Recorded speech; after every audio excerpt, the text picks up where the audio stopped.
Bonjour à toutes et à tous, installez-vous, bienvenue sur ce qui semble être la première vidéo dans laquelle je vais parler d'horlogerie, de montres, parce qu'avec SpaceFox, on a sorti notre première montre. Si jamais vous ne l'avez pas vu passer, ça a été des années et des années de recherche et développement, et on est content qu'elle soit enfin là, et du coup on va en parler en détail. Il s'agit de la Moon GMT XK1, voilà, elle s'affiche, et je meuble un petit peu pour que vous ayez des plans de coupe absolument sensationnels.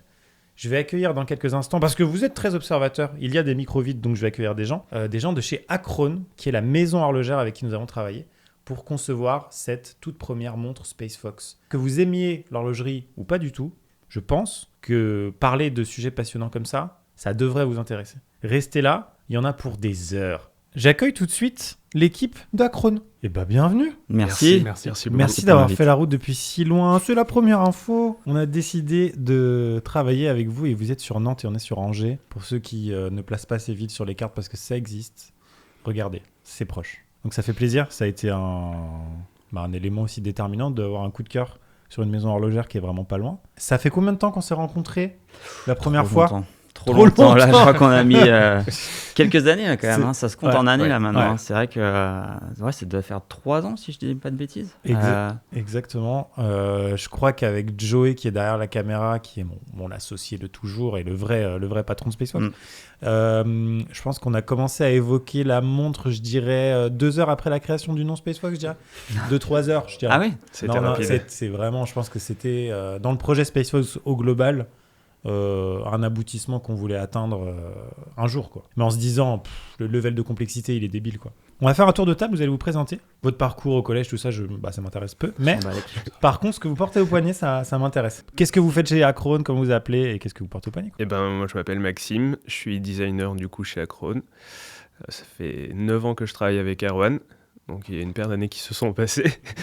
Et puis aujourd'hui, une ancienne de nos C03 avec un cadran minute et toujours une petite montre en titane aussi, inspirée de l'aéro. Donc voilà, ça fait un petit bout de temps que je l'ai celle-là. Ça permet de faire la transition. On va vite commencer à comprendre un peu l'ADN de Acrone. Oui, tout à fait. Et vous allez vite comprendre pourquoi du coup on s'est dit, oula, faut qu'on travaille avec Acrone tout de suite. Par ailleurs, c'est pas une OP. Il n'y a pas de transaction financière entre nous. C'est un projet commun et on a créé une montre qui est incroyable. Vous pouvez l'acheter. Ça, c'est quasiment une OP. Il faut. Ce serait vraiment bien. Mais voilà, c'est une conversation entre passionnés sur l'horlogerie. Erwan. Spoiler, il s'appelle Erwan. Voilà, c'est ça. Moi, j'ai créé la marque Acrone avec mon associé Jeff et un autre associé aussi, Jérémy, il y a 10 ans maintenant. Et donc, ça a évolué pas mal. Hein. Tu vois, il s'en passe du temps. Et donc, l'idée de créer Acrone, c'était de créer un projet qui nous plaisait, de montre, un design très particulier, de s'orienter vers des designs à nous et de se dire, écoute, si ça fonctionne, on va tester avec un premier projet. Si ça fonctionne, on continuera. Et si ça s'arrête, tant pis, c'est pas grave, on se sera fait plaisir. Parce qu'on était passionnés à la base. No pain, no regrets. Ouais, exactement, c'est ça. De toute façon, faut tester. Hein, et il s'avère qu'après le premier projet, ça a bien fonctionné. Ça nous a mis dans une dynamique pour créer d'autres montres. Okay. Et assez rapidement, on s'est orienté vers des projets spécialisés pour les armées, notamment, et les forces de l'ordre. Voilà, donc on personnalise des modèles de chez nous qu'on va, à leur effigie, avec leur logo, avec tous les petits détails qu'ils nous demandent de faire, des petites choses très spécifiques, quoi. Ouais, c'est un des trucs qui est hyper étonnant. Et du coup, dans le storytelling de la marque, c'est incroyable. On en reparlera tout à l'heure. Mais c'est que vous allez chercher vraiment des corps de métier au sein des forces armées, hyper niche et hyper passionnant. Tu peux en citer quelques-uns, des trucs un peu... Ouais, on peut pas tous les citer parce que c'est normal, ils veulent garder des fois un petit peu ils veulent être un peu secrets sur certaines choses. Mais tout ce qui est force spéciale, on a fait aussi le GIGN, les antennes GIGN, le RAID en ce moment, BRI c'est en cours aussi. Oui. Après tout ce qui va être armée de terre, armée de l'air, il y a énormément d'unités différentes avec qui on a travaillé, les plus prestigieuses et sans doute d'autres à venir encore. Mais on en a presque une centaine en ce moment. Mais du coup, vous mettez au poignet de ces unités-là vos modèles et après, elles sont disponibles à la vente ou une déclinaison proche. Comment ça marche ? Non, principalement, c'est que pour eux à la base. Et de temps en temps, on a le droit d'en vendre un petit peu aux particuliers. Donc ça, c'est sympa parce qu'il y a un côté collector, tu vois. Porter une montre que normalement, tu n'as pas le droit d'avoir. Ouais, tout à fait. Mais voilà, nous, c'est vraiment principalement pour les forces, pour les groupes qui nous demandent. mais très peu pour le public. Ok. Qu'est-ce que tu portes au poignet du coup? Ah oui, bah moi aujourd'hui je porte une C03, donc les dernières qu'on a sorties là, avec un titane mat et avec nos petits cadrans très sympathiques qui sont en carbone forgé aussi. Ouais. Et tu vois, le carbone forgé, c'est une matière qu'on aime bien travailler. D'ailleurs, Ouais. on l'a travaillé avec Ouais. votre projet. Et celle-ci a la petite particularité d'avoir du luminova à l'intérieur, donc ça Ouais. brille. Qui est entremêlé avec le carbone forgé. Ouais. Exactement, c'est fusionné, on va dire, dans le incroyable. processus de fabrication. C'est un bon classique, ça se porte bien. Et du coup, fin du tour de table, Victor. Fin du tour de table, donc moi je suis Victor, je travaille pour Acron depuis bientôt 7 ans maintenant Ok. et je chapeaute on va dire toute la partie technique horlogère, donc je suis horloger de métier Ok. et c'est moi qui vais m'occuper un peu de chapeauter tout l'assemblage, la conception, la vérification des points techniques pour la conception notamment des montres. Ok. Et qu'est-ce que je porte aujourd'hui? Une exclusivité qui n'en L'autre. sera probablement plus une au Fais un moment peu de où la ça sera pub. publié. Une Baby Héritage, donc c'est notre collection de plongée, de montre Ok. de plongée en 39 mm. La particularité de cette montre, c'est qu'elle a un mouvement qui est industrialisé en France, Ok. donc qui est produit en France par Ok. la manufacture France et Bosch. Mhm. Donc pour le coup, c'est un produit pour lequel on est vraiment fier et qui est vraiment très haut de gamme dans notre collection. Ok. Ok. Incroyable. Pour les gens qui n'en ont rien à faire de l'horlogerie, mais qui se disent vas-y, j'ai fait l'effort, là, je vous écoute, qu'est-ce que vous racontez? Je vais résumer rapidement. Si je dis des énormes bêtises, vous me dites carrosserie, moteur. Je veux pas. C'est vrai que au moins, c'est- hein, chef d'écurie. Voilà. Et d'ailleurs, il y a une analogie avec l'automobile, c'est que j'entends beaucoup. Moi, je me suis passionné d'horlogerie. D'ailleurs, je vais finir le tour de table en présentant après. Mais je suis tombé dans l'horlogerie et ce que j'entendais beaucoup, c'est attends, je comprends pas un petit truc. C'est-à-dire que ton téléphone, il donne l'heure et même si je veux mettre une montre au poignet parce que c'est joli, il y a les montres à pile en fait qui sont plus précises que les montres mécaniques et qui en plus coûtent moins cher en général. Alors pourquoi j'irais acheter une montre mécanique qui est un chouï plus imprécise et qui appartient finalement à l'ancien monde? Eh bien, je vais vous répondre déjà, allez bien vous faire... Il y a dans l'histoire horlogère, et quand je dis des bêtises, pareil, vous me dites, des choses hyper intéressantes, c'est qu'il y a eu dans les années 80-70 la crise du quartz, 80 je crois.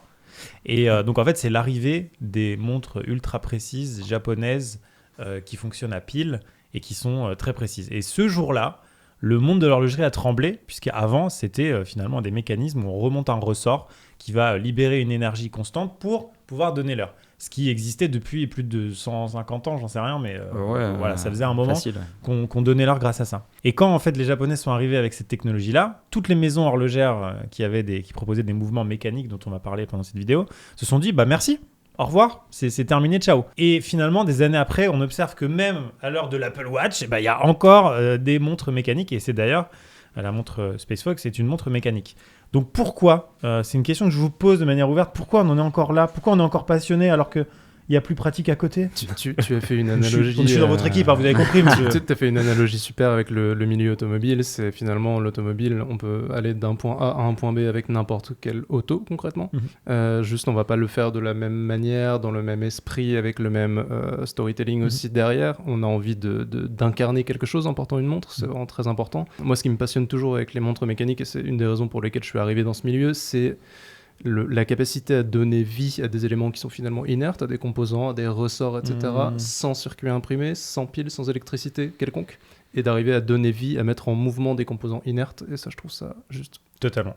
Il n'y a aucune vraiment électronique. étonnant. Ouais. Et c'est de plus en plus étonnant dans le monde dans lequel on vit. Oui, et toute la Ça devient valeur encore de plus en plus ajoutée fou. que tu as dans le mouvement, c'est vrai que c'est quelque chose que je trouve aussi assez dingue, mais toute l'attention qu'on porte à chaque composant que tu n'as pas forcément dans un mouvement à pile, à quartz, toute l'attention, toutes les finitions qu'on va mettre en place pour vraiment rendre le mouvement vraiment magnifique, et tout ça, pour moi, c'est la plus belle chose que tu peux avoir à ton poignet aujourd'hui, même si les Carrément. montres à quartz restent quand même des super montres, mais la montre automatique et la montre mécanique dans son ensemble apportent un esprit plus intéressant. Clairement, en fait, c'est de l'art et c'est un savoir-faire et c'est de l'artisanat. Donc en fait, globalement, remettre en cause ça, c'est un peu remettre en cause juste ce que c'est de l'artisanat. Je pense qu'on se posera exactement, pour finir l'analogie avec les voitures, la même question dans quelques années, puisqu'évidemment, je pense que les modèles électriques vont prendre beaucoup d'importance, les moteurs thermiques de moins en moins, mais je pense qu'il subsistera quelques maisons automobiles artisanales qui continueront de dire vous vous rappelez quand il y avait les cylindres, enfin voilà. Vous me parlez comme ça, je vous imite. Oui, bien sûr. Non, mais c'est vrai que on avait aussi tremblé avec l'Apple Watch, tu vois, quand ils sont arrivés il y a 10 ans bientôt. Tout le monde s'est dit, ouais, ça va être la fin des montres mécaniques et tout, et pas du tout en fait, parce que c'est pas du tout la même fonction, le même plaisir. Et en fait, c'est le côté presque inutile. Tu vois, comme tu le disais, on a n'importe quelle montre à 20 € va donner une précision au moins équivalente à ça. Mais c'est tout le reste qui est intéressant, et c'est tout ce qu'il y a derrière, et c'est pour ça aussi qu'on achète des produits, et pourquoi on met énormément de temps et de ressources et d'argent pour faire des choses comme ça. Tu vois, c'est ce côté un peu futile presque. Complètement. Mais c'est ça qui est concrètement, pour les gens qui connaissent pas, quand on remonte, donc comme il n'y a pas de pile, comment ça marche schématiquement une montre mécanique comme vous faites chez Acrone? Tu l'as super bien expliqué tout à l'heure. Concrètement, tu vas donc remonter ta montre, que ce soit par la partie automatique ou manuelle. Ça va comprimer un ressort, et le ressort, une fois qu'il va être comprimé, va avoir qu'une envie, c'est de se détendre. Et quand le ressort va se détendre, ça va libérer une énergie qui va être transmise à travers plusieurs roues, donc un rouage, qui va se découper en des fractions de temps pour vraiment vulgariser le plus possible, et qui va nous permettre justement d'avoir les aiguilles qui avancent tranquillement, contrairement à le ressort, quand tu le compresses et quand il libère son énergie, il la libère pas de manière linéaire. Alors presque, en fait, alors là, dans le détail, on a une légère surtension au début, c'est normal parce que le ressort se tend. On a assez peu de tension à la fin du parcours, mais concrètement toute la partie entre les deux, on a une énergie qui est linéaire et qui nous permet justement d'avoir une stabilité dans le réglage de la montre. Ok. Incroyable. Eh bien, moi, je m'appelle Maxime, enchanté, messieurs.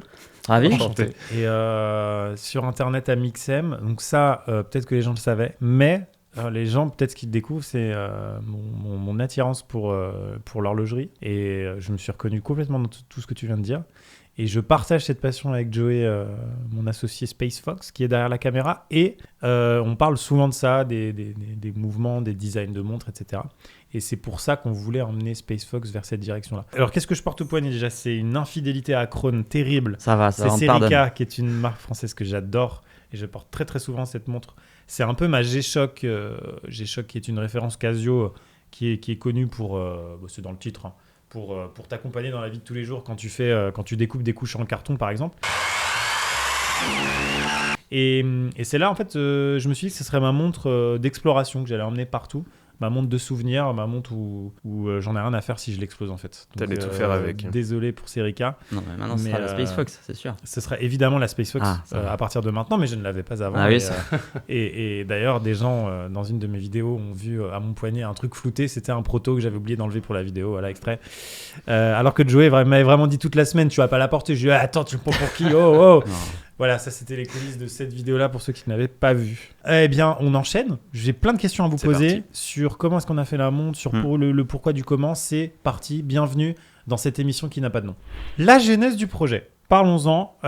Donc, comme je le disais avec SpaceFox, on avait très envie de faire une montre. Et là, on a commencé à se dire, mais comment on fait ça? Déjà, on s'est posé la question de manière complètement naïve, est-ce qu'on le fait en interne? C'est-à-dire, est-ce qu'on achète un mouvement, un boîtier, et on essaye de faire une montre? Ça, c'est hyper intéressant et je voudrais bien t'entendre parler là-dessus, sur toi, comment tu as débuté il y a 10 ans. Parce que peut-être que tu faisais quelque chose complètement différent à la base.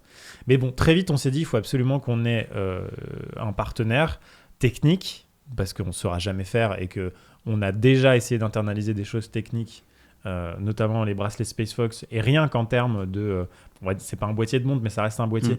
En termes d'exécution, en termes de nombre de partenaires qu'il faut trouver, en termes de rapport au produit fini, à la qualité, tout ça, c'est infernal. Donc pour moi, la montre, c'est ça x10, puisque du coup, là, il n'y a qu'une carrosserie qui est très simple, et il va falloir rajouter le moteur derrière. Donc c'était infernal, on s'est dit, il faut absolument un partenaire technique. Et l'autre chose, c'est qu'on s'est dit, ce serait bien, si c'est possible, mais c'est peut-être le beurre et l'argent du beurre, il faudrait qu'on ait une maison horlogère qui soit crédible sur la place publique et que ça fasse pas, parce qu'on voulait faire une belle montre mécanique, donc forcément à un certain prix. Et on s'est dit, si on arrive, on n'est personne, on n'a aucune crédibilité horlogère.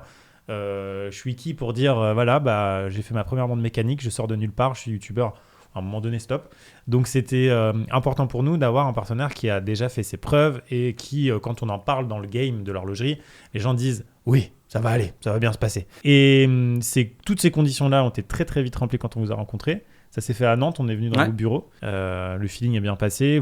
Tu m'as présenté avec Joey tous les modèles que vous avez pu faire. On s'est dit, ok, là, le résultat final est fou. Qu'est-ce que tu en as pensé quand tu avais arrivé les deux gros geeks dans ton bureau là? Bah écoute, je me suis dit, le traquenard. Voilà, un YouTuber qui vient me demander une montre, ça va être compliqué. Non, c'est vrai que au début, forcément, plein d'a priori. Donc, on s'est dit, on va essayer quand même de les guider et voir un petit peu s'ils ont des idées un peu folles et qu'on peut réaliser. Ou alors, est-ce qu'on va sur un projet assez lambda. D'ailleurs, bravo à vous, parce qu'en fait, il y avait énormément d'autres possibilités pour faire une montre. Tu aurais pu faire toi-même, enfin, vous auriez pu le faire en interne, mais forcément, ce que nous, on va apporter, c'est de la caution technique. Tu aurais pu faire quelque chose en interne, mais très simple, en fait. Et il y a énormément de gens qui le font, et c'est pas une critique. Après, moi, c'est pas ce que j'aime faire, mais tu peux aller n'importe où, tu choisis dans un catalogue un design avec un mouvement, et puis après, tu fais assembler sur place, et ainsi de suite, et après, toi, tu la vends. Ouais. Et ça, il y a énormément de gens qui le font. Nous, c'est pas notre conception, et c'est pour ça qu'on a ici un trio qui fonctionne bien entre la partie design, la partie technique et mécanique, et moi qui va faire le lien entre tout ça. Et vous, évidemment, puisqu'il faut essayer de traduire un peu vos idées, en fait, si tu veux. Et c'était ça qu'on avait à la base. On s'est dit, tu fais bien le dire, mais les dessins Acrone, ils viennent de chez Acrone, ils viennent de ton coup de crayon. Ouais. Et ça a une vraie valeur. C'est pas une usine à Shenzhen qui propose 4000 modèles. Quoi. Ouais, je pense, c'est une vraie valeur, parce que typiquement, c'est unique.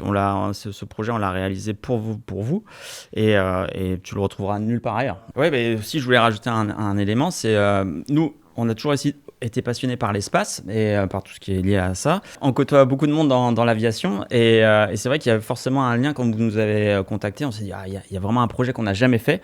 On a envie d'y aller, on a envie d'essayer de toucher du doigt un petit peu ce monde de l'espace et des météorites, et donc là c'était une belle opportunité. Et en plus, dernier point que je voulais rajouter, c'est bravo à vous, parce que clairement c'est sûr que vous allez vous faire tailler de fait que vous n'êtes pas dans notre milieu. C'est un milieu très fermé quand même, l'horlogerie, il faut le dire. Et donc forcément, quelqu'un qui n'y connaît pas, surtout avec votre visibilité, qui vient dans notre milieu et qui dit ok, je vais créer une montre, c'était malin de votre part de nous contacter et de faire un projet avec nous, parce que je pense qu'on a une certaine, modestement, avec toute la modestie que je peux avoir, une crédibilité dans le milieu. Et donc techniquement, je pense qu'on est... Enfin voilà, il y a certainement des gens qui vont réussir à trouver le petit détail qu'on aurait dû faire mieux, et ainsi de suite. Après, c'est les goûts et les couleurs de toute façon. Voilà, mais au moins, on a un projet qui est cohérent et crédible, quoi. En fait, le truc, c'est que souvent, quand on se lance dans un projet, que ce soit un projet de création de produits comme pour la montre avec SpaceFox, ou même quand on fait des vidéos sur un sujet particulier qui est très niche, très de passionné, quoi, comme peut l'être l'horlogerie. En fait, l'objectif, et c'est ultra difficile, c'est que les gens qui font partie de ce monde, quand ils regardent la vidéo, je prends une vidéo qu'on a fait sur le sous-marin nucléaire, j'ai fait une vidéo pour les sous-mariniers avant tout, tu vois. Et quand on a fait une vidéo sur... le jeu de rôle sur table, tu vois, c'est pareil. En fait, je me suis dit, si les gens qui font ça toute la journée, ils regardent la vidéo et ils la trouvent horrible, c'est raté. Donc l'objectif, quand tu fais un truc de niche, je pense, c'est vraiment d'essayer quand même d'être crédible auprès du cœur de communauté. T'auras pas tout le monde, mais vraiment de convaincre, parce que sinon tu convaincras pas les autres, parce que les gens qui rentrent dans ce milieu-là, et c'est un peu aussi l'objectif, et on espère que ce sera dans quelques années une fierté pour ça avec Joey, c'est qu'il y a des gens qui vont peut-être s'intéresser pour la première fois à l'horlogerie via ce produit-là. Si ça a été leur porte d'entrée, l'objectif c'est qu'on se soit pas foutu de leur gueule, que techniquement ce soit dingue, que au niveau design que ce soit dingue, et qu'ils achètent peut-être d'autres choses, d'autres marques plus tard, et qu'ils aient mis un pas dans l'horlogerie. Donc en vrai c'est une grosse responsabilité, parce que du coup t'es youtubeur, t'es mainstream, t'arrives avec un projet, et derrière... Tu peux tout gâcher et décrédibiliser même le milieu. Donc peut-être que c'est ce qu'on a fait. Non. Mais je ne pense pas. Sinon on l'aurait pas fait. Voilà. C'était pas notre volonté. Non. Mais bref, donc non, c'est vrai que bravo à vous d'avoir pris ce risque, en fait, tu vois. Et même d'ailleurs, quand tu nous as un peu exposé vos idées, ce que vous aimez et tout ça, on s'est projeté dans différentes directions, pardon. Et vous n'avez pas choisi la plus simple. Donc merci pour nous, parce que c'était pas non plus la plus simple. Vous avez pas, on en reparlera après, parce que je sais pas si on pourrait un peu spoil les ébauches qu'on avait reçues, mais rien n'était simple, je veux dire. Non. En fait, ce qui nous a beaucoup plu, c'est que autant nous, avec Joey, on est toujours à complexifier les choses dans la première approche, et on vient réduire après. J'ai pas l'impression qu'on a fait ça sur cette montre. Il y a eu des petits compromis, mais en soi, le projet, même par rapport à vous, à votre gamme à vous, quand on le place à côté, c'est quand même une petite folie, quoi. Ouais, clairement. Visuellement. C'est à notre niveau, en tout cas. Après, mais même, je pense, des grosses manufs. Il y a des galères qu'on s'est mis, mais qui, au final, qu'on a réussi à gérer, et qui apportent une vraie plus-value au projet. Tu vois, d'ailleurs, même, je vais te dire un truc, on a plusieurs usines qui nous ont refusé le projet au début. Qui nous ont dit, ah non, trop compliqué à faire. Trop compliqué, ça va être que des galères à gérer. Et... Sinon, j'ai un catalogue. Pas mal. Ouais, non, mais c'est ça.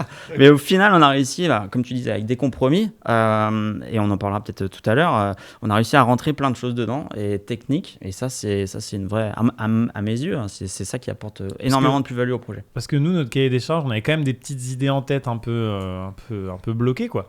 c'était déjà de la volonté de mettre une météorite dedans, parce que c'est ce qu'on fait avec les bracelets SpaceFox. Il faut quand même savoir que dans l'horlogerie, pour le coup, sur les bracelets, je connais pas d'autres concurrents qui font ça bien, je vous le dis honnêtement. Par contre, dans les montres, l'utilisation de météorites lunaires, martiennes, etc., ou autres météorites, c'est quelque chose de très, très répandu quand même. Pas Très tant que ça. répandu, mais je veux dire, ça a déjà été fait par Ouais, d'autres sur appareils. les, oui, non, bien mais sûr. sur Voilà, les météorites, il y en a beaucoup. On est moins mais, les premiers, quoi. Ouais. Beaucoup moins, quoi. Ouais. Donc, Pas dans cette gamme de prix là. Je pense qu'on est à l'heure actuelle dans le benchmark que j'ai fait, on est les seuls. Ah, une montre météorite dans cette gamme de prix. Ouais, Oui, on est d'accord. ça, c'est sûr. De ouf. Oui, effectivement, c'est des montres. Météorite dites- lunaire, hein, parce que météorite c'est classique, ça il y en a 100 tonnes, Ouais. donc forcément on en trouve assez facilement, mais voilà. Mais- Ouais, tout à fait. Et donc, on avait envie de mettre une météorite, donc forcément, c'est une contrainte qui va jouer sur potentiellement la place que tu vas accorder à ta boîte moteur, et puis forcément au Au dessin, design, parce qu'on a envie de le voir de l'extérieur. On voulait aussi une complication, donc pour les gens qui connaissent pas l'horlogerie, une complication, c'est tout ce qui va sortir de la simple fonction je donne l'heure. Donc, par exemple, la possibilité pour la montre de donner une date, ou de pouvoir lire deux fuseaux horaires en même temps, deux time zones en même temps. Après, il y a des complications de Maboule dont on n'évoquera pas tout de suite, mais en gros, on voulait une complication, et plus particulièrement une complication GMT, qui permet donc de lire 2 heures en même temps. Par exemple, si vous êtes en voyage et que vous allez aux États-Unis, eh ben, vous pouvez continuer de lire l'heure de la France si vous avez quelqu'un à appeler, ce qui est plutôt très pratique. C'est un truc un peu historique dans l'horlogerie. On voulait cette complication. Et là où on a fait un petit step back, c'est qu'à la base, je ne sais pas si c'était avec vous ce compromis ou avant, parce qu'on s'est calmé, c'était avant. On voulait pouvoir, sur une montre mécanique, lire l'heure martienne et l'heure terrestre en même temps. Ce qui n'a aucune utilité, jamais. Jamais. Et pourtant, ça existe, il y a une montre Omega qui le fait, mais la fonction, elle s'affiche à l'écran, et en plus, elle a été conçue, sauf erreur de ma part, par un astronaute, Jean-François Clairvoy, un astronaute français, mais la partie qui permet de lire l'heure martienne, elle est en digital. Nous, on avait commencé à faire des calculs par des gens pour savoir si un mouvement serait faisable, parce que la rotation de Mars est presque de 24 heures, mais c'est pas 24, c'est genre 25. Donc ça fout rapidement la merde, quoi. Enfin, c'est possible, hein, mais d'un point de vue ces calculs des dents et compagnie, et de la démultiplication, enfin, tu sais. Je pense à un bon ami qu'on a en Suisse qui justement c'est un peu spécialisé dans ces complications. Mais là, tu es dans un niveau de prix en termes de développement. On parle pas de la même mise chose. en œuvre qui est, voilà, on est sur un autre niveau. Mais une prochaine. La prochaine fois. Donc en tout cas, on a carrément. fait une GMT normale qui vous permet de lire 2 fuseaux en même temps lorsque vous êtes en voyage. C'est vraiment très très pratique. Et oui, l'iPhone le fait. Merci pour ton commentaire. Donc ça, c'était la première rencontre. Et née de cette rencontre, des premières ébauches, des premières pistes. Et rapidement, on a su que vous nous emmeniez quand même dans un truc pas simple. Enfin, dans un truc Oui. techniquement qui allait prendre du temps. Et là, vous avez été honnête. Et d'ailleurs, c'est rare parce qu'avec Joey, on a travaillé avec beaucoup de gens dans plein de domaines différents. Il y a peu de gens qui disent « Alors les gars, oui, mais ça va prendre du temps. Je vais vous annoncer un délai et on va l'exploser. » C'est ça. Non, mais ça, c'était très honnête de C'est votre un part, long j'ai bien aimé. processus. Et effectivement, ça a pris du temps, mais on est hyper content du résultat. Et on va peut-être commencer par ouvrir quand même une boîte, parce qu'on parle de la montre depuis tout à l'heure, on n'a toujours pas vu. Donc déjà, ce qui est bien avec les packaging, c'est que tu peux les envoyer en mission pour l'ONU et aucun problème. Elle est là, issue de ton cerveau en termes de dessin. Oui, c'est ça. Comment est né quoi. C'est un long processus, obligatoirement. Déjà, nous, notre volonté, c'était quand même de correspondre aussi à votre marque. Donc, l'idée, c'était déjà d'aller rechercher obligatoirement sur votre site internet toutes vos créations, ce que vous avez fait, votre ADN. Et donc, nous, on a fonctionné comme ça. L'idée, c'était de faire un produit un peu hors norme, de partir d'une feuille blanche obligatoirement, de se faire plaisir aussi. Sachant qu'il y avait déjà des contraintes de base, la météorite, ce qui est déjà pas rien, plus la complication derrière, donc obligatoirement, on avait déjà un petit package qui était déjà présent et ça nous donnait déjà un petit emballage sympa pour faire la suite. La partie la plus compliquée au final, c'était vraiment le tout début, c'était de choisir le positionnement, de placer tous les curseurs possibles et inimaginables pour arriver à faire le développement du produit et le dessiner vraiment, de rentrer dans les détails, le développement, etc. Ouais, déjà, la forme est carrée, puisque les gens sont très observateurs, et vous faites plutôt des montres rondes. Donc déjà, c'est un choix... C'est la première fois qu'on fait une carré. En fait, c'est assez simple, mais dans la recherche obligatoirement, le fait de s'inspirer de votre ADN, de SpaceFox, vous avez déjà un logo, vous avez déjà des bracelets qui ont une identité formelle qui est particulière. Donc du coup, nous, de ça, on va en extraire certains codes stylistiques et de se dire qu'obligatoirement, on va aller dans telle ou telle direction. Donc c'est pour ça, on sait que le bracelet, il y a des formes très géométriques, très sharp, avec beaucoup d'angles et tout. Donc du coup, obligatoirement, la montre ronde n'était pas forcément la plus destinée pour vous. Donc c'est pour ça qu'on a créé ce format-là. Ça, c'est vraiment incroyable parce qu'effectivement, nous, on aimait beaucoup votre DA. On l'aime toujours parce qu'il y a ce côté aviation et clairement, l'espace et l'aviation, on est sur une proximité graphique en fait qui est évidente. Mais vous avez vraiment passé un step. C'est-à-dire que là, on est sur... Pour résumer, les montres Acrone, je dirais que ça fait instrument, c'est-à-dire quelque chose d'utilisable, qui servent réellement aux pilotes. Par exemple, les numéros comme sur la montre d'Erwan, qui sont très lisibles, ça c'est fait pour les pilotes, avec du Luminova, pour pouvoir le lire en pleine nuit, etc. Et d'ailleurs, ça c'est un héritage de l'histoire de l'aviation. C'est-à-dire qu'aujourd'hui, l'iPhone le fait, merci. Mais au-delà de ça, à l'époque, la montre c'était un vrai outil, et encore jusqu'à très récemment, sans la montre, on ne pouvait pas faire grand-chose. Même des missions spatiales ont été sauvées par des montres, puisque la mission Apollo 13, allez voir le film si jamais, parce que là vraiment, si vous ne l'avez pas vu, il y a un fossé dans votre culture cinéma et je vous en veux profondément. Mais du coup, l'Omega Speedmaster a sauvé une mission spatiale, et pour autant, il n'y avait aucune électronique. Donc ça veut dire qu'il y a encore un petit peu d'espoir peut-être. Donc, on est sur une montre dont le cadran est rond, mais le boîtier est carré. Oui. En termes d'épaisseur, j'ai plus les chiffres exacts. On doit être à 12,6, quelque chose comme ça. 13 mm d'épaisseur. Ah ouais, en millimètres. Ouais, tout à fait. Ça reste, c'est à peu près cohérent avec, par exemple, une plongeuse ou... T'es à peu près dans ces eaux-là en général, même sur certaines pilotes. Mais une GMT en général, c'est plus épais, parce qu'on en parlait tout à l'heure de réussir à intégrer différentes fonctions. On a eu la contrainte, entre guillemets, d'intégrer 1 mm de pierre aussi. Plus la fonction GMT qui est toujours forcément qui rajoute un petit millimètre aussi, donc on aurait pu faire plus fin, mais l'idée c'était aussi d'avoir un bloc assez cohérent, lisible, parce que tu parlais d'instruments tout à l'heure. C'était aussi l'idée avec Maxime, c'était de se dire, alors évidemment je sais que personne ne va partir dans l'espace, peut-être que ça t'arrivera, peut-être tu vas faire une petite vidéo, peut-être on sait jamais. Je te le souhaite. Donc l'idée c'est quand même d'avoir quelque chose de très lisible. Et donc ce cadran très ouvert, c'était ça, le lien avec l'aviation, se projeter, de se dire ok, un gars il part dans l'espace, mais il faut qu'il puisse lire l'heure, il ne faut pas qu'il y ait d'hésitation en fait.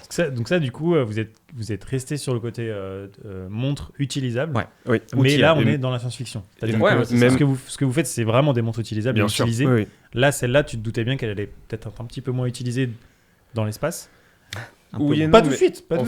On sait très bien aussi que tu as cette passion aussi pour le spatial, et du coup, rien que le fait d'utiliser ce mouvement GMT, on l'a déjà poussé parce qu'en fait, on n'a pas voulu faire une simple aiguille de base. Donc, on s'est déjà introduit un premier concept de se dire qu'on va en faire un disque qui tourne, qui va être lisible, qui va nous permettre d'afficher toutes les heures possibles sur l'entièreté de la planète, donc ce qui est déjà génial, c'est rarement fait pour le coup. Donc au-delà de ça, en fait, c'est le cœur de la montre, et puis après on a créé tout autour. Donc les heures, on reste utile, on a créé des index appliqués qui sont remplis de Luminova, donc on a vraiment le principal, on va dire, pour une montre ultra lisible, ultra simple, et puis après tu as ton réo autour avec les minutes, mais du coup la base elle est vraiment simple, c'est vraiment ce côté outil, fonction. On est venu dessiner autour après la boîte. On a vraiment la fonction de base qui est magnifiée, on va dire. Pour expliquer aux gens, c'est important, on parle de la GMT. En général, les GMT ont 2 aiguilles. Une pour le premier, quand je dis des bêtises, vous me mettez une tape dans la nuque.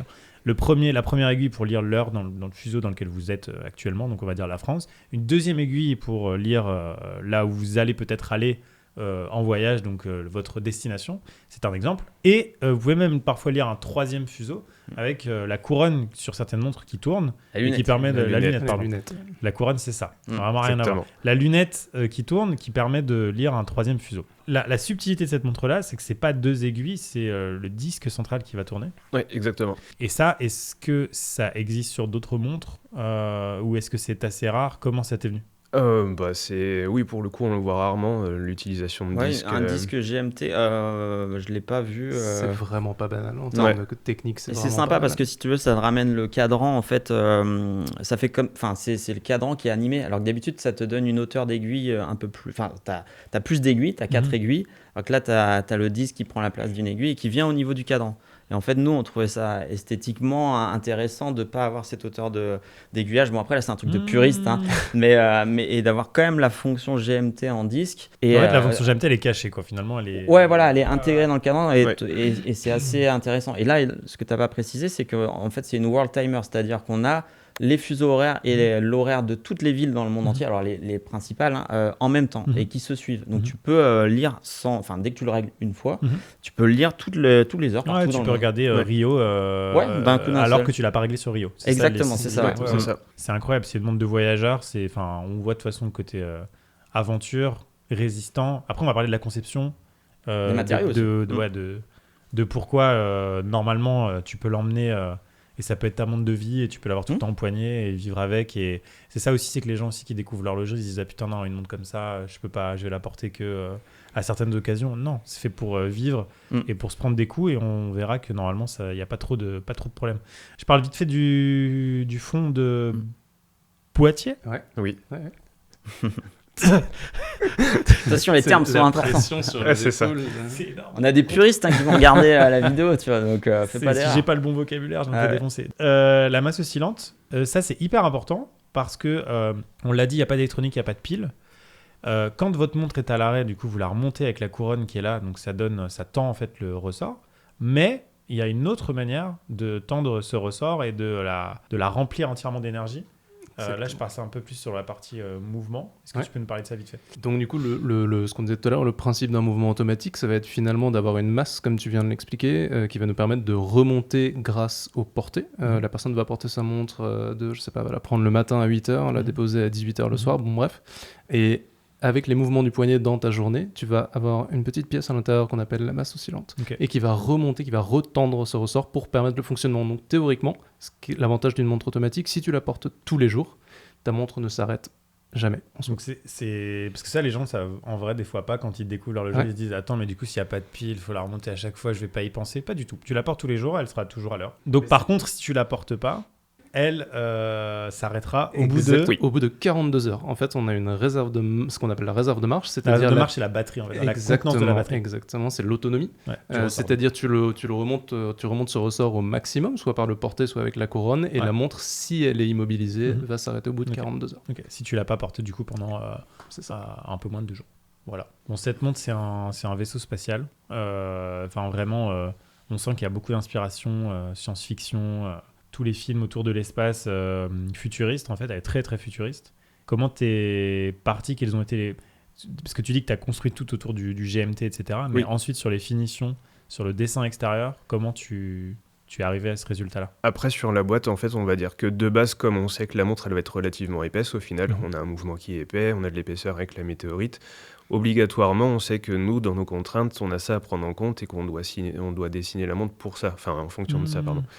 Donc du coup, on sait que, moi je suis parti du principe qu'il fallait absolument éliminer visuellement parlant toute épaisseur, et donc du coup c'est pour ça qu'on est parti aussi sur quelque chose en plusieurs couches pour éviter d'avoir quelque chose de trop monobloc. Après, en termes d'inspiration, obligatoirement vaisseau spatial, science-fiction, tout ce qui est lié à ton univers, ce que tu adores aussi, et puis le but c'est d'évider aussi tout ce boîtier qui est potentiellement massif de base, mais en fait on va lui apporter quelques petites touches. Ça se sent pas du tout en vrai.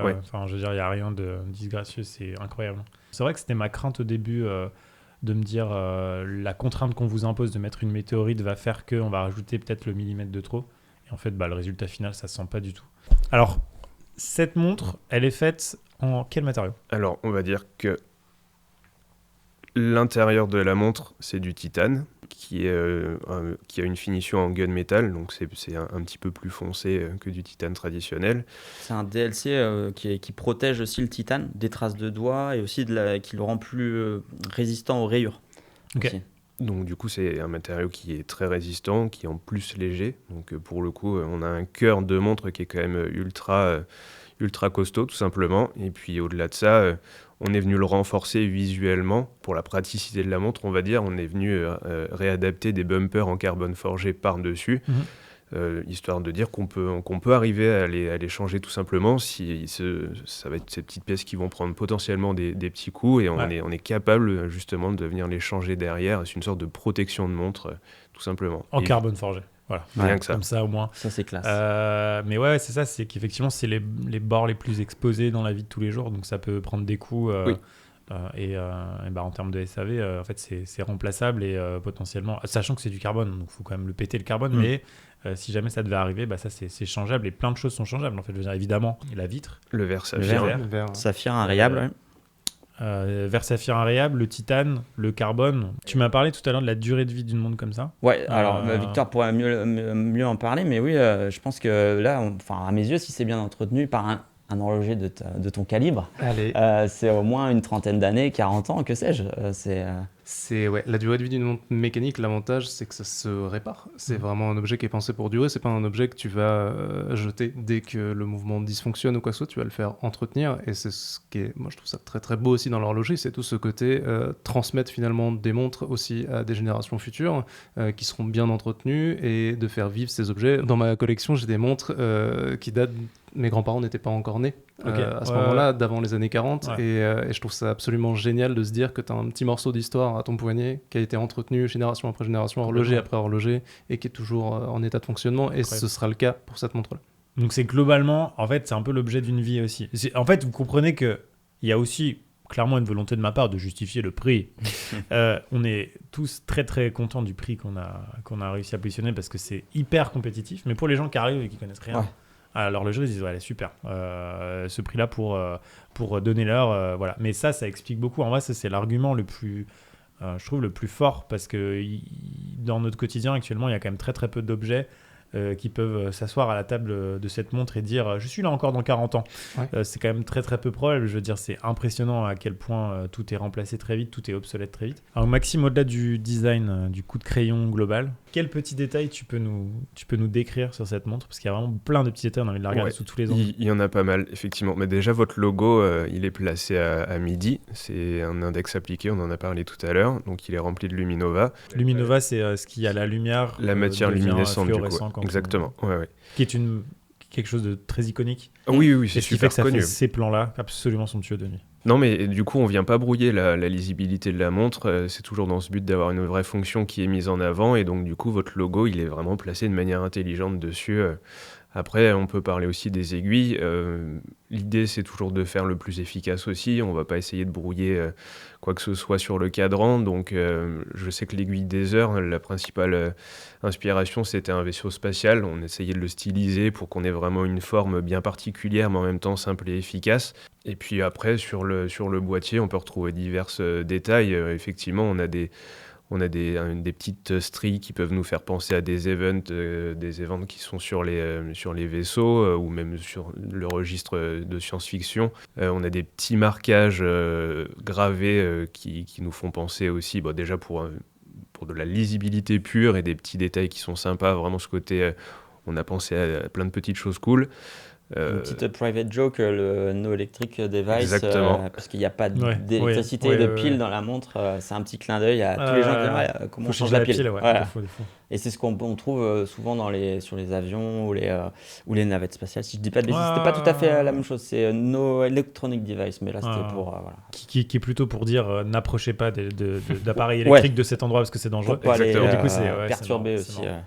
Mais ce qui est fou, c'est que du coup, la finesse des détails fait qu'en fait, tu redécouvres un détail à chaque fois que tu regardes ta montre. Il y a plein de choses à voir. Et du coup, tu es quand même un peu plus emporté. C'est un peu un. Même tes contre-vis, enfin, quand je dis c'est parce que c'est ton projet, mais même tes contre-vis sur le nos devant. Contre-vis, hein, voilà. Non, mais tu vois, les vis qui viennent visser les parties en carbone forgé, c'est aussi votre logo. Alors, qui va le voir?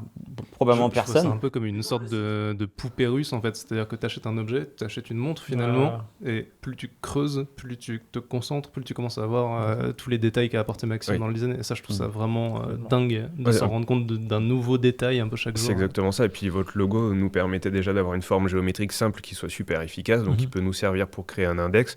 Mais là, du coup, ça nous a servi pour créer ces fameuses vis, ces contre-vis. Et du coup, on voit que tout autour, même le carbone forgé, il est gravé de la même manière que votre logo. Enfin, ça s'imbrique vraiment bien. C'est un puzzle qui est vraiment ultra ficelé. Ouais. On est content que notre univers graphique vous ait plu parce que j'avoue que quand on est arrivé, on s'est dit qu'est-ce que nous on apporte en fait. Et c'était cet univers graphique qu'on a quand même bossé pendant presque une décennie maintenant, à travers la partie textile qu'on a commencé à faire avec Spacefox, ensuite la partie bijouterie, et puis même notre site internet, notre manière de communiquer, etc. Et cette montre, elle est à 100% dans notre DA, quoi. Donc bravo d'avoir identifié tout ça, c'est ouf. Et ouais, non, c'est trop cool que les gens puissent découvrir plein de petits détails. Et en fait, c'est une montre que tu peux observer à la loupe et voyager un peu dedans, quoi. Bon, après, voilà, des gens qui ont des dimanches plus longs que d'autres, mais je vous conseille quand même de le faire. Si jamais vous avez la chance de vous en procurer une, parce qu'il n'y en aura bientôt plus, de vous la faire à la loupe, c'est incroyable. Les plus gros défis techniques de ce projet? Tout le projet. Tout simplement. À aucun moment ça a été facile. Non, c'est vrai qu'en fait, le problème, c'est comme tu disais tout à l'heure, on a essayé de combiner plein de petites choses qui nous amusent et qui nous plaisent. Et en fait, après, on se rend compte qu'il faut quand même les réaliser, quoi, parce qu'il ne s'agit pas juste de les balancer comme ça. En l'occurrence, il y a plein de choses qu'on doit combiner qui est complexe. C'est donc la fonction GMT. Le côté disque qui vient au niveau du cadran, ça c'est pénible aussi parce qu'il faut qu'il soit bien calibré. Il n'y a pas d'erreur possible. Ouais, un ajustement. En termes d'altimétrie, on va dire. Ouais, voilà. Le poids aussi, tu vois, parce qu'une aiguille, c'est pas le même poids qu'un disque. Donc le disque est très très fin. Okay. Vraiment, tu le prends dans les mains, tu peux le plier en deux. Okay. Donc à l'assemblage, c'est des contraintes aussi à ce niveau-là. On a l'étanchéité, forcément, parce que tu peux voir aussi beaucoup de montres très très, ce qu'on appelle en HH, donc en haute horlogerie, avec des super complications, des trucs incroyables. Mais en fait, elles sont étanches à 3 ATM. Tu peux même donc, pas te laver les mains à peine avec, la poussière. Quoi, tu vois. Alors que là, on s'est dit, c'est quand même un objet. Alors, nous, c'est pas de la HH, attention, je préfère rassurer les gens, les puristes. Non, on n'a pas dit ça. Mais voilà, il faut qu'elle ait quand même. Qu'on puisse la porter facilement tous les jours. Tu peux même aller plonger, nager, il n'y a aucun problème, elle est étanche. Donc, ça, c'était aussi une autre contrainte parce que ça t'apporte de l'épaisseur. En fait, tu es obligé de jouer avec l'épaisseur du verre de derrière. Il y a des joints, il y a plein de choses à prendre en compte. Donc voilà, le tout, donc la complication et la pierre aussi. Vous nous avez mis une grosse galère avec cette pierre. Au début d'ailleurs. Salut. Au début, on voulait la mettre sur le cadran. Sur le cadran, ouais. On n'a jamais réussi. Parce qu'à cause du GMT et du disque, en fait. On s'est dit, soit on arrête le GMT, et dans ce cas-là, on le met sur le cadran. Et même de la taille de la pierre, au final, on s'est rendu compte que ça mangeait une place qui était énorme. Et si on voulait vraiment avoir cette fonction outil, disque, etc., en fait, c'était quasi impossible. Voilà. Donc non, mais ça fait un easter egg incroyable. Maintenant, elle a sa place ici. Et l'autre chose, c'est que, j'ai pas dit, mais nous, nos pierres, elles sont exposées sur les bracelets. Là, elle est protégée. Donc, il y a un côté musée où, en fait, elle va pas changer quand même. Elle va pas s'oxyder, etc. Elle est protégée au même titre que le mouvement. Et donc, en termes d'étanchéité, tu disais, c'est quoi? C'est 30 10 mètres, ATM, donc c'est 100 mètres. Alors, là, c'est 10 ATM, 10 atmosphères, en fait. Mais ça, l'étanchéité dans l'horlogerie. C'est les termes marketing dans l'horlogerie. Ouais, c'est un peu. D'ailleurs, je sais pas pourquoi on le n'allez pas à ça. 100 mètres. Ça va pas marcher. En vrai, je pense que ça passe. Mais qui ira à 100 mètres avec la montre? Personne. Donc, je préfère dire non. C'est gage en tout cas de qualité d'avoir une montre qui est à 10 ATM. Ça assure vraiment une étanchéité. Par contre, il faut dire aux gens, il faut que la couronne soit enfoncée. Elle est toujours enfoncée. Là, elle est ouverte, ça va pas bien. Là, mais nous, on les teste à l'atelier. Toutes les montres qui sortent, elles passent dans une machine spéciale. C'est toi qui plonge Si, j'y vais. Voilà. Le dimanche. Tous les dimanches, ouais. Non. Donc, que les gens soient rassurés, c'est pas juste à l'usine qu'on sait que c'est. Non, c'est la montre assemblée et étanche. Moi, je n'y connais rien à l'horlogerie. Et du coup, je voulais savoir si j'ai un problème avec ma montre. J'imagine que je contacte Amixem directement. Ah bah oui, un email direct ou sur Insta. C'est ça. Non, c'est nous qui gérons toute la partie SAV derrière. S'il y a le moindre souci, c'est à notre atelier de Nantes. Et ça a une vraie plus-value, je trouve, puisque c'est physiquement, vous pouvez nous situer. On se cache pas, on est en plein centre de Nantes. Ça fait quand même quelques années qu'on fait ça, donc on connaît notre métier. Et donc je trouve que c'est rassurant de se dire, voilà, si j'ai le moindre souci, la montre, elle part pas au bout du monde. Elle est gérée à Nantes avec un certain délai. Ça dépend de Victor en fonction de son équipe. Ça ne dépend que de moi. En fonction du boulot. Mais ça va, on gère plutôt bien. Et au-delà de ça, je ne pense pas dire de bêtises en disant ça, mais si tu as décidé de déménager en Thaïlande et que tu veux... Comment tu sais? Je parle pas forcément de toi, mais tu peux le faire. Mais quelqu'un qui aurait acheté la montre, s'il va au Japon, en Thaïlande, j'en sais rien, à l'autre bout du monde, et il veut faire réviser son mouvement, c'est pas un mouvement quand tu l'apportes chez un horloger où les gens disent mais c'est quoi cette folie? Je veux dire, c'est quelque chose qui est traitable par plein d'horlogers, reconnaissable par plein d'horlogers, et qui fait que du coup le SAV est aussi jouable en dehors d'Acrone. On vous le conseille pas parce que vous avez acheté un produit chez nous, renvoyez-le nous, c'est plus simple. Et ils connaissent la montre parfaitement. Mais si jamais, sachez que on va pas vous prendre pour un fou si vous arrivez chez un horloger à l'autre bout de la Terre, à Singapour, ils vont vous la réparer aussi, quoi. Ah oui, tout à fait, facilement. C'est un mouvement qui est assez connu, qui est usé et abusé par de nombreuses marques, donc tout le monde le connaît. C'est un fonctionnement assez simple, avec la petite particularité d'avoir le GMT. Mais c'est assez simple à entretenir, et c'est ça qui est intéressant aussi, c'est d'avoir ce côté continuité, en fait. C'est pas quelque chose, t'es pas bridé par la marque ou par notre mouvement, en fait. Ok, incroyable. Et maintenant, je vais parler des bracelets et de la couleur. Vous avez vu qu'il y a 2 couleurs différentes, il y a la orange et la blanche. Pourquoi ce bracelet ? J'ai la réponse, hein, mais je fais comme si je savais. Ouais, tu sais pas. Non, mais le bracelet, c'était intéressant parce qu'on a testé pas mal de choses. Déjà, il y a un point important, et c'est là où on pousse le détail, parce qu'il y a plein de détails qu'on aime glisser dans nos montres et dans nos créations. Les cornes, elles sont fixes, en fait. Enfin, Ce qui permet d'attacher minces. La tige de... Les pins, maintenir je le bracelet, ça les pins. on va appeler ça des barrettes, mais c'est les barrettes, plutôt des voilà, tiges. exactement. Elles sont vissées, en fait, et c'est un élément intéressant parce que ça permet d'être sûr que ta montre elle va pas se décrocher, en fait. Alors, globalement, c'est assez sécurisé en général. Voilà. Exactement. Elles sont vissées à l'intérieur, et c'est ce que, par exemple, certaines marques faisaient, comme Tudor l'a fait sur la Pelagos pour les plongeurs de l'armée. Et en fait, c'est une sécurité, si tu veux. C'est vraiment un point supplémentaire où tu vas venir soit avoir des barrettes soudées, soit des barrettes vissées. Et donc ça nous impose une certaine contrainte, mais pas tant que ça. Et donc on s'est dit, pourquoi pas venir mettre un bracelet très confortable qui va pouvoir se mettre par-dessus n'importe quelle combinaison ou pull ou que sais-je, mais c'est toujours pour la garder à l'extérieur. Voilà, exactement, en se projetant. Par exemple, si demain tu vas dans l'espace, tu auras une combinaison. Effectivement. C'est mieux. J'ai déjà acheté d'ailleurs, j'ai juste pas le. Voilà, et si tu fais une sortie extravéhiculaire, et donc on peut facilement le mettre par-dessus. C'est confortable, c'est élastique, et ça vient aussi d'un côté historique de certains bracelets. Les marines nationales, qu'on appelle ça, si vous tapez bracelet marine nationale, c'est pareil, c'est le même système avec un crochet un peu différent, mais tu as ce côté élastique. Et les bracelets para aussi, qui étaient. Il y a toute une histoire liée à ça, je vais la faire très simple, mais à la base, c'est les militaires qui ont utilisé leur sangle de parachute et qui ont fait eux-mêmes leurs bracelets, parce qu'ils trouvaient ça pas confortable, les bracelets des montres qu'ils avaient. C'est Seconde Guerre mondiale, si je dis pas de bêtises, mais on va me corriger, il y a sans doute quelqu'un qui va trouver la date exacte dans les commentaires. Et donc voilà, c'est intéressant, moi j'adore ce genre de bracelet, je les trouve ultra confortables, faciles à accrocher. C'est super ergonomique, ouais. Et c'est très, ça a tous les avantages. Est-ce que celui-là on peut le qualifier de NATO ou pas du tout? Non, c'est pas un NATO, c'est très spécifique aussi. Ouais, non, NATO c'est avec la boucle, etc. Ouais, enfin, et c'est un matériau plus, c'est du nylon plus dur, plus. Alors que c'est là, intéressant. c'est vraiment élastique pour le coup. Ouais, c'est c'est vrai que c'est très rigide. NATO, c'est ce côté, tu vois, ton poignet il gonfle pendant l'été, bah tu vois, ça, tu le sens pas en fait. Et ça, c'est beaucoup plus confortable. Alors là, on a une petite boucle un peu particulière aussi. Ça rappelle le S de Space Fox. Yes. Et donc voilà pour les petits éléments du bracelet. Ok, évidemment.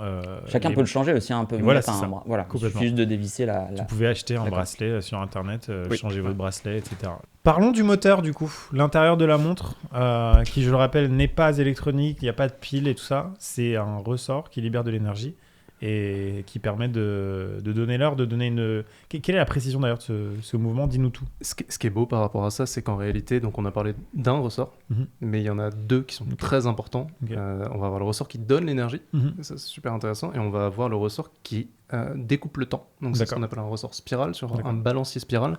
Concrètement, pour vulgariser, c'est la pièce qui va faire tic-tac quand on écoute une montre. Et ça fait un lien tout trouvé avec justement le réglage, c'est que ce deuxième ressort spiral, c'est ce qui va nous permettre d'avoir la précision, et c'est sur cette pièce qu'on va intervenir pour avoir justement la précision la plus avancée et la plus forte sur nos mouvements. Nous, quand on commande les mouvements, évidemment, l'usine qui fabrique les mouvements, la manufacture de mouvements, ici Miyota, du coup, c'est un mouvement 90-75, a un réglage, excusez-moi, qui va être, on va dire, générique, standardisé, mais qui n'est pas toujours au plus précis de ce que le mouvement peut donner, est capable de faire.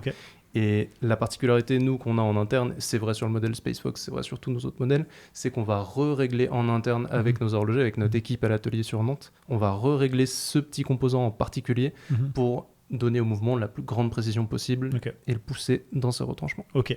Et donc, du coup, on atteint quoi comme précision?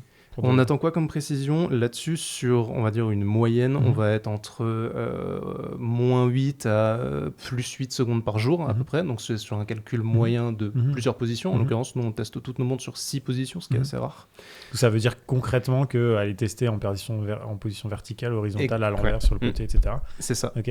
Et donc, en fait, ça, ces données-là, quand on s'intéresse à l'horlogerie, c'est des données qui sont vite données en marketing. Et le but, c'est de permettre, via un mouvement mécanique, d'être à une perte de secondes par jour de précision la plus faible possible. La vérité, c'est que là, tu me dis -8 + 8. Ce mouvement-là, je l'ai dans d'autres montres, parce que je vous fais des infidélités. Et en vrai, dans la pratique, j'ai jamais observé ça. J'ai jamais observé 8 secondes. En réalité, c'est genre peut-être 2. C'est incroyable. C'est vraiment des tolérances maximum qu'on donne et qu'on indique aux clients. Évidemment, quand ta montre, tu la portes au quotidien, imaginons tu as une position qui va prendre +8 ou -8, que sais-je. Peut-être que celle à côté, la position qui va être, je sais pas, avec la couronne ici, va compenser l'avance ou le retard d'une position à +8, -8 sur un plat. Et donc, quand tu vas porter ta montre au quotidien, tout va se cumuler, faire une moyenne, et finalement, ça va resserrer encore la tolérance. Donc, +8, -8, c'est vraiment le max du max dans la pire très des large, positions. dans la pire des positions. C'est vrai, si tu marches comme ça toute la journée, vraiment... Donc nous, c'est vraiment la particularité qu'on a, et pour le coup, on en est fiers. Ça rejoint ce que disait Erwan à l'instant, c'est qu'on a la capacité en interne d'assembler, de traiter toutes ces petites opérations qui font, faut le dire, une forte valeur ajoutée aussi à l'objet, que d'autres créateurs ne s'en mettent pas à faire. Ouais, tout à fait. Ok, incroyable. Et pour être totalement transparent, et c'est aussi un podcast pour peut-être des gens qui connaissaient pas du tout cet univers-là, oui, l'iPhone, il est précis, mais même une montre à quartz à vraiment genre 50 €, une montre sera plus précise qu'une Rolex. C'est peut-être une info que les gens n'ont pas. Alors que la Rolex, c'est évidemment encore un stade au-dessus en termes de mouvement et en termes de précision. Mais ça fait partie du charme, cette recherche de la précision dans l'imprécision par rapport à ce qui existe. Ça fait partie du charme de ce que c'est l'horlogerie. Des montres automatiques et des montres mécaniques. Ça apporte une autre chaleur à l'objet, c'est plus organique finalement. Ça vit vraiment, et on arrive à le voir d'ailleurs sur le fond de la montre. On voit toute cette mécanique prendre vie. Parce qu'effectivement, on a un fond de boîtier qui est transparent, partiellement en tout cas. Je sais pas si on verra. Et du coup, on peut observer la masse oscillante qui permet justement de remonter la montre automatiquement quand on la porte, et d'observer du coup les rouages qui sont derrière. Est-ce que tu peux nous faire un petit tuto? Tu reçois ta montre, elle est évidemment à l'arrêt.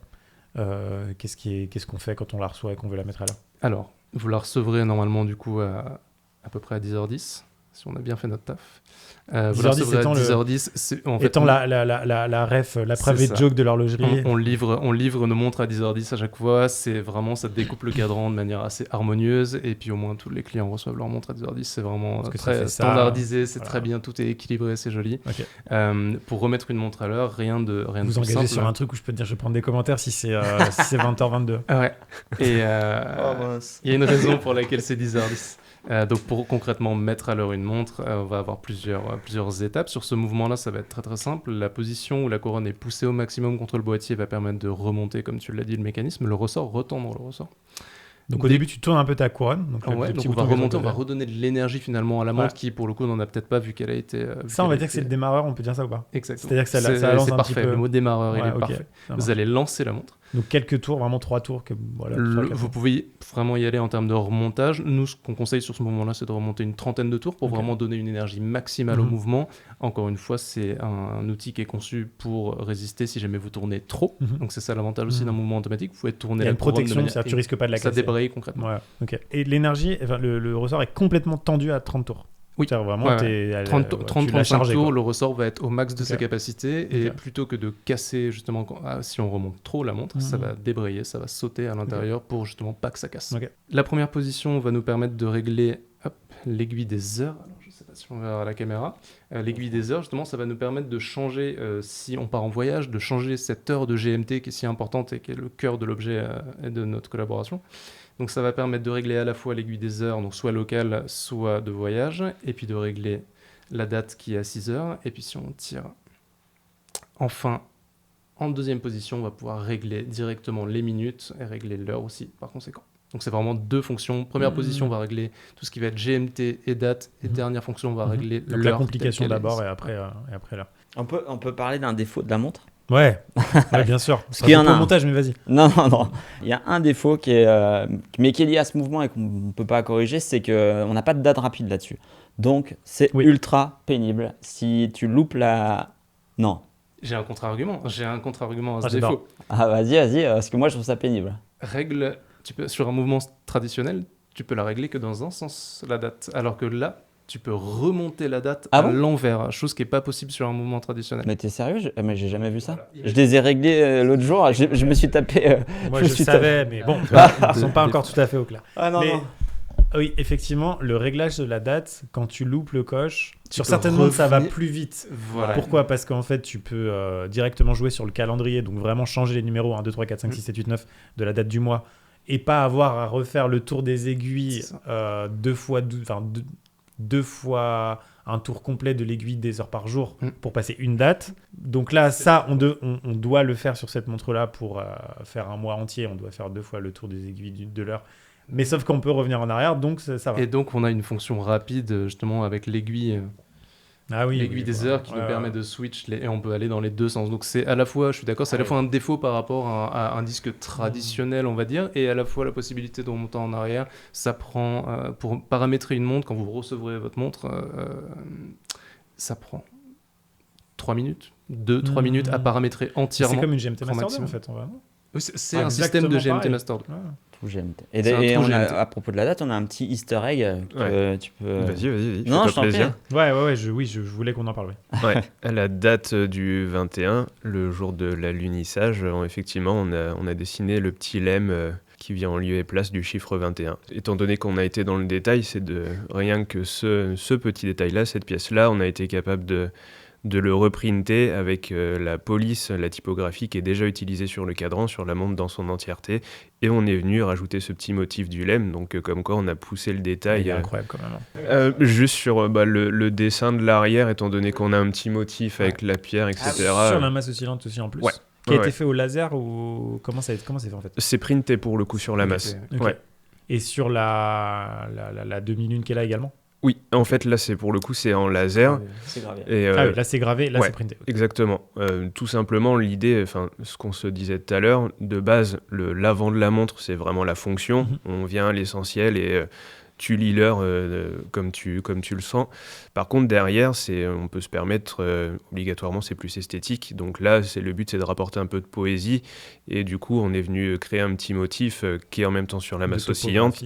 Exactement. Et aussi sur la partie du dessus qui vient recevoir la météorite.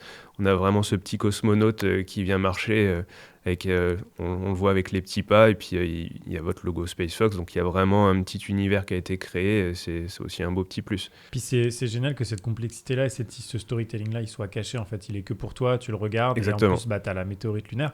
Et que je le redis, même si c'est ce qu'on essaye de faire toute la journée avec Joey, on essaye de faire comprendre aux gens que ce n'est pas les cailloux de notre jardin. Voilà, c'est important de le dire parce que voilà, on a développé une gamme de bijoux, de bracelets et de bagues maintenant comportant des météorites. Et donc il y a plein de types de météorites évidemment, mais il y a 2 types de météorites qui sont absolument incroyables et qui nous ont fait le déclic quand on a décidé de finalement d'arrêter le textile et de se dire on va faire ça parce que ça nous passionne trop.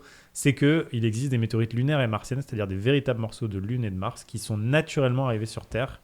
Et donc la personne avec qui on travaille c'est Luc Laben, je ne le présente plus, mais c'est le grand ponte, vraiment il y en a 5 dans le monde quoi, peut-être même 3, c'est le grand ponte des météorites qui fournit les universités, les musées, petite street cred, énorme passionné. La première fois qu'il est venu au bureau on a écouté la bouche ouverte sans parler pendant 3 heures, c'est vraiment quelqu'un d'incroyable. Et donc c'est lui qui nous fournit ces météorites là. Avec des analyses spectrométriques en fait on peut être sûr de la provenance de ces météorites là. Donc concrètement c'est des impacts météoritiques qui ont lieu sur Mars et sur la Lune, qui, lors de ces impacts absolument énormes, décrochent des morceaux de ces astres, qui se retrouvent du coup dans l'espace et qui se retrouvent être à leur tour des météorites.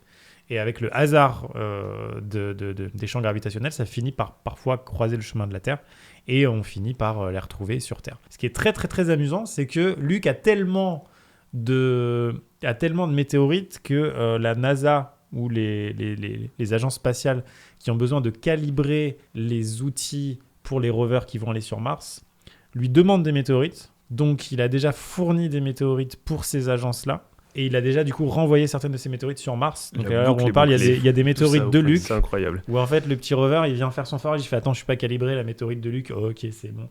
Voilà, l'histoire de la météorite est dingue et je vais aller un magnifique. petit peu plus loin dans le truc, c'est qu'un jour je pense qu'on ira sur Mars et qu'on récupérera ces rovers et que probablement ils reviendront sur Terre. Donc l'histoire du caillou est folle. Je suis passionné par l'histoire des cailloux. Alors que factuellement le caillou de votre jardin a la même histoire. Moi, ça continuera de me fasciner à la vie, de toute façon, de me dire qu'il y a un morceau qui était sur la ligne, qui est à mon poignet, que je porte toute la journée. C'est complètement fou. Et le fait de pouvoir l'observer comme ça, je trouve... Voilà. Je le disais quand on a présenté ensemble la montre à la cérémonie des montres de l'année. Mais je pense que c'est des objets, même si c'est des objets inertes, c'est des objets qui peuvent déclencher des conversations autour de l'espace. Et je pense qu'on a vraiment besoin de parler de l'espace parce que c'est la dernière frontière. Je trouve que c'est porteur d'espoir en vrai parce que... l'être humain, il a toujours voulu savoir ce qu'il y avait derrière la colline, derrière la montagne, derrière l'océan, etc. Et aujourd'hui, la dernière frontière, c'est l'espace. Et donc, je pense que ça permet à minima de faire dézoomer sur la médiocrité de notre existence. mais ça permet, je pense que lever les yeux au ciel, c'est hyper important. Et donc, ces objets sont parfois des prétextes, en fait, en soirée ou quoi, de se dire « Hey, j'ai un morceau de la Lune. C'est pas vrai !» Et je vous laisse faire la suite autour d'un feu de camp. Voilà. C'est vrai que c'est plus vendeur que la montre avec un caillou du jardin. Ouais, mais voilà, c'est ça. On l'a fait. Le storytelling est plus intéressant. Mais d'ailleurs, dans vos cailloux du jardin, il y a peut-être des météorites lunaires. Parce que ce qu'il faut savoir, c'est que... C'est peu probable. Mais ce qu'il faut savoir, c'est que ça ne tombe pas plus dans les déserts. C'est vrai que les météorites sont souvent trouvées dans les déserts. Ça ne tombe pas plus dans les déserts qu'à New York, à Manhattan. Simplement, à Manhattan, pour retrouver la météorite lunaire qui est tombée, c'est un peu plus compliqué. Et on parlait tout à l'heure qu'il y avait... Si on compare ce qui existe en termes de météorites lunaires, de montres lunaires... Ouais. Il y a notre concurrente principale. Oui, au moins, ouais. Omega, ouais, notamment, qui fait aussi une montre très jolie. On est fan. Elle est magnifique. Ouais. Avec 2 sous-compteurs à base de météorites lunaires de la même manière. Donc, comme tu disais, Joe, tu avais idée de le faire un cadran entièrement en météorites lunaires. C'est plus compliqué. C'est même personne ne l'a fait alors actuellement. En termes de tarifs, ça exploserait. Mais d'ailleurs, même la Omega, on est plus à un tour de presque 20 000 €. Donc, c'est la seule concurrente, on va dire. Tout simplement. Mais c'est vrai qu'on a mis beaucoup de choses. Forcément, on défend notre bébé, on n'est pas objectif. Ouais, mais on a mis énormément de choses pour cette gamme de prix. C'est vraiment abusé. Maintenant, je comprends que pour les gens qui n'ont rien à faire de l'horlogerie ou qui ne feront jamais le pas dedans, ça peut paraître cher. Oui. Mais la vérité, c'est que pour les gens qui connaissent l'horlogerie, ils savent que cette montre, elle propose énormément de choses. Voilà. Après, le but, je pense que ni vous ni nous, le but, c'était vraiment pas de se gaver, c'était de faire un projet plaisir et de poser le premier pas dans ce monde qui, nous, n'est pas du tout le nôtre. Et vous, c'est une collab un peu fofolle. Oui. Donc, l'idée, c'était aussi d'être crédible, etc. Et l'idée, c'est peut-être de faire d'autres modèles un jour aussi. Donc, on ne voulait pas se brûler les ailes. Putain, ça serait pas mal. M'en parle pas, je vais pleurer. Donc voilà. C'est une édition limitée et numérotée à 500 pièces. Voilà, il n'y en aura pas pour tout le monde, les amis. Et c'est plutôt un chouette cadeau à faire à votre mari, à votre copain, à votre copine, à votre moitié ou à vous-même. Ce serait vraiment ma plus grande fierté sur le projet. Que ce soit, et dites-le nous dans les commentaires si ça a été le cas, votre premier achat horloger, ce serait dingue. Oui, ce serait un honneur de ouf pour Acrone comme pour nous, je pense, d'être votre premier pas dans ce monde incroyable. Et au début, vous nous remercierez, et peut-être dans quelques années, vous direz pourquoi. Pourquoi vous avez fait ça, je vous en supplie. Je n'ai plus d'argent sur mon compte, j'ai une collection de 18 montres. Merci pour votre temps. Merci à toi. Merci pour le projet. Cool, merci pour ta confiance. C'était très cool. Joey toujours derrière la cam. Et puis à très vite. Finalement, je prends pas beaucoup la parole sur cette chaîne Space Fox si vous voyez ça sur la chaîne Space Fox. Mais elle existe, donc abonnez-vous. Elle est là. Et je le répète, la Moon GMT X1 est disponible. Description et commentaires épinglés. Merci à tous. Au revoir. Au revoir. Merci. Au revoir. Since we first set foot on Earth, curiosity has been the heartbeat of mankind. It made us look up, dream further. It even led us to the moon. Over time, that same curiosity has shaped passions. It has shaped ours.